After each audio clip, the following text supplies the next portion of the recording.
lovely people, my name is Emma and today I'm going to be bringing you my TBR for the classics that I want to read in 2021. So I did this last year with 10 books, but I didn't actually get to all of them. So this year I've made it a little bit easier on myself by only picking 8, and that will give me more room for mood reading. I do still quite like having a yearly classics TBR because I think the classics are the easiest one for me to miss off of my reading, because I definitely find them the most intimidating and think they're going to take up the most mental space. So I have cheated and made a few of these very easy ones as well, because I have started some of them already.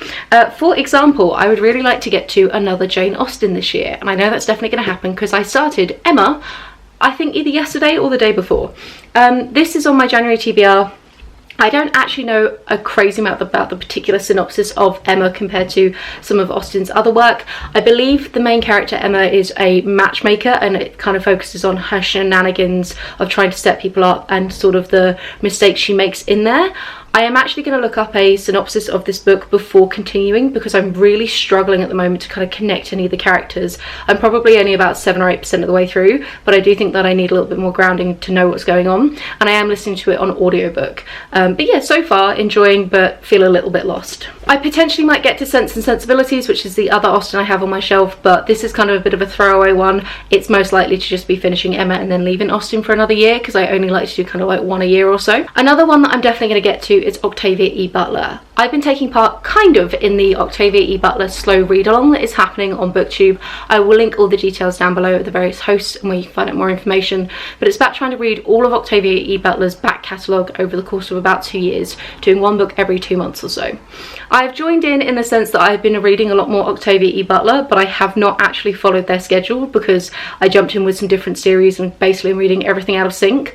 But I do want to continue to prioritise Octavia E. Butler and read more of her work, definitely at least 3 or 4.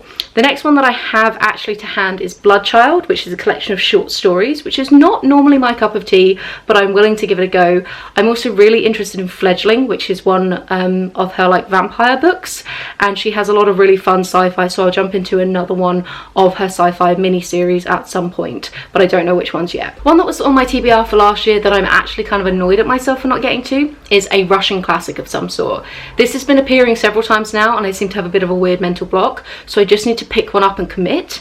I've been talking about reading Turgenev's Rudin for months now, so I really do need to commit to this one. This is a snapshot of Russian peasantry, and then I also have Dostoyevsky's The Gambler, which is apparently inspired by Dostoyevsky's own life.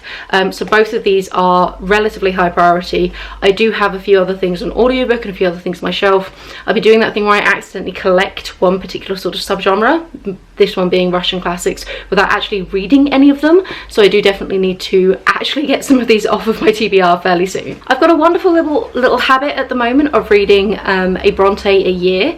2 years ago I read The Tenant of Wildfell Hall by Anne Bronte and adored it. Last year I read Wuthering Heights by Emily Bronte and also adored it, so I think that this is a wonderful tradition and I'm just going to keep it going.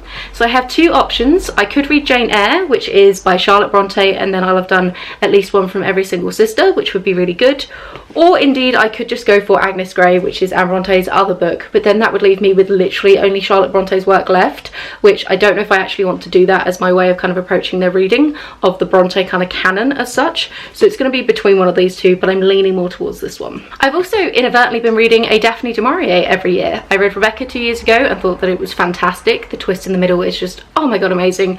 And I also read My Cousin Rachel last year, which was one of my favourite books of the year. I thought it was absolutely glorious. She has really wonderful, lovely, gothic writing style. So I have 2 potential ones from her. I have Jamaica in on audiobook, which I am keen for because I definitely listened to parts of My Cousin Rachel on audiobook and most of Rebecca, if not all of it, on audiobook, and I do think that her work is very good when it's kind of read out loud. It's very atmospheric. Or if I want to go for a physical book, I do have the gorgeous copy of Frenchman's Creek. This is one of the Virago Modern Classics, which I am slowly collecting all of her work in. So I think that this one could be keen too. I don't actually know a crazy amount about either of them. I'm going to kind of try and go into it without knowing too much. But I really love her writing style, so I just want to check out more of her back catalogue. On the note of checking out back catalogue, I also really want to read some more John Wyndham. I found John Wyndham last year and absolutely adore his writing style. He's a sci-fi writer from around the kind of 50s and 60s. series and does some really amazing work. My favourite one of his was The Midwich Cuckoos, but honestly they were all fantastic. My dad has a copy of The Kraken Awakes, which is about some kind of creepy undersea monsters that sort of rise up and I believe start to like mess around with maybe like electrical equipment, but it's sort of the military response to that, which looks really interesting. But I think I only actually have either 2 or 3 left of John Wyndham from his entire range, so I might just try reading all of them. I'm not too sure yet, we'll see how the year goes. Another author that I'd like to read is James Baldwin.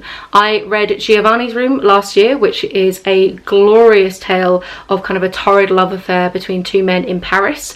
Thought that it was absolutely beautiful. James Baldwin was a very prolific writer. He has a lot of both fiction and non-fiction, and lots of it is really appealing. So I'm not going to commit here to which particular book. I'm going to just kind of leave it sitting there. It's going to be a Baldwin of some sort. I might see what kind of takes my fancy the next time I'm actually physically allowed to go to a bookstore. It might be that one kind of comes up in a readathon or something like that. I'm just going to kind of let that one come to me as it does, and I'll read whichever one sort of takes my fancy in the moment. And then the final book that I'm really interested in reading is clearly a non-fiction. It wouldn't be one of my TBRs if it didn't have a non-fiction on there, and it's going to be The Origins of Species by Charles Darwin. This is a great cover of it. I can't remember which print these guys are, so I'll leave them down below, but I really love this cover. I read The Voyage of the Beagle last year, which was really good fun. That's actually like Darwin's diaries of his time on the Beagle and the various different islands that they went to, but it was a bit meandery and a bit messy, so I thought it'd be good to try and take on more of his like iconic kind of more crafted work, and clearly The Origin of the Species is the way to go for that. So yeah, I am excited for this one, and I think it's gonna be fab. It might be a springathon pick. I think that would be great. So nice, short and sweet. These are the classics that I'm gonna try and commit to for 2021. There will be other classics in there, but I'm giving myself a bit more wiggle room, so trying not to take on too many crazy TBRs at the beginning of the year and then being stressed by the time we get to the end and not actually getting to any of them. Have you read any of the books on this list? Do you have a classics TBR? I'm kind of doing the like classics community thing, reading classics in general anyway, so I'll kind of tag up everything, and if you're interested in classics, I'll link a few more videos down below that I have about classics reading if you don't really know where to start. That's really it from me. Have a wonderful reading week, and I'll chat to you soon. Bye!